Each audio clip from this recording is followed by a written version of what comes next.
ನಮ್ಮ KSRTC ನಮ್ಮ ಹೆಮ್ಮೆ.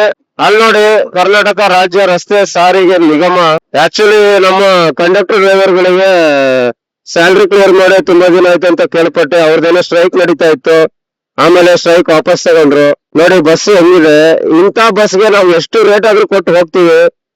ಆಮೇಲೆ ನಮ್ ಟ್ಯಾಕ್ಸ್ ಮನಿ ಎಲ್ಲ ಎಲ್ಲಿ ಹೋಗ್ತದೆ ಸ್ನೇಹಿತರೆ, ನನಗೆ ಅರ್ಥ ಆಗ್ತಾ ಇಲ್ಲ. ಯಾಕೆ ಎಲ್ಲರಿಗೂ ಸಂಬಳ ಕ್ಲಿಯರ್ ಮಾಡ್ತಾ ಇಲ್ಲ?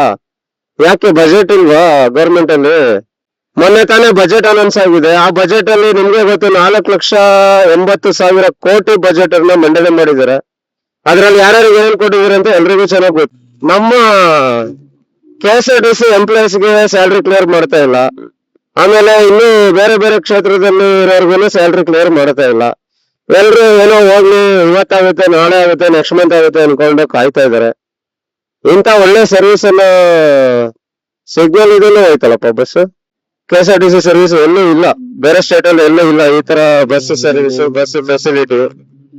ತುಂಬಾ ಚೆನ್ನಾಗಿದೆ ಇದು. ನಾವು ಇದ್ರಲ್ಲೇ ಓಡಾಡ್ತೀವಿ. ಎಷ್ಟಾದ್ರೂ ರೇಟ್ ಪರವಾಗಿಲ್ಲ, ನಾವು ಕೊಟ್ಟು ಓಡಾಡ್ತಿದೀವಿ ತಾನೆ. ಅದೆಲ್ಲ ಎಲ್ಲೋಗ್ತಿದೆ ಅಂತಾನೆ ಗೊತ್ತಾಗ್ತಿಲ್ಲ.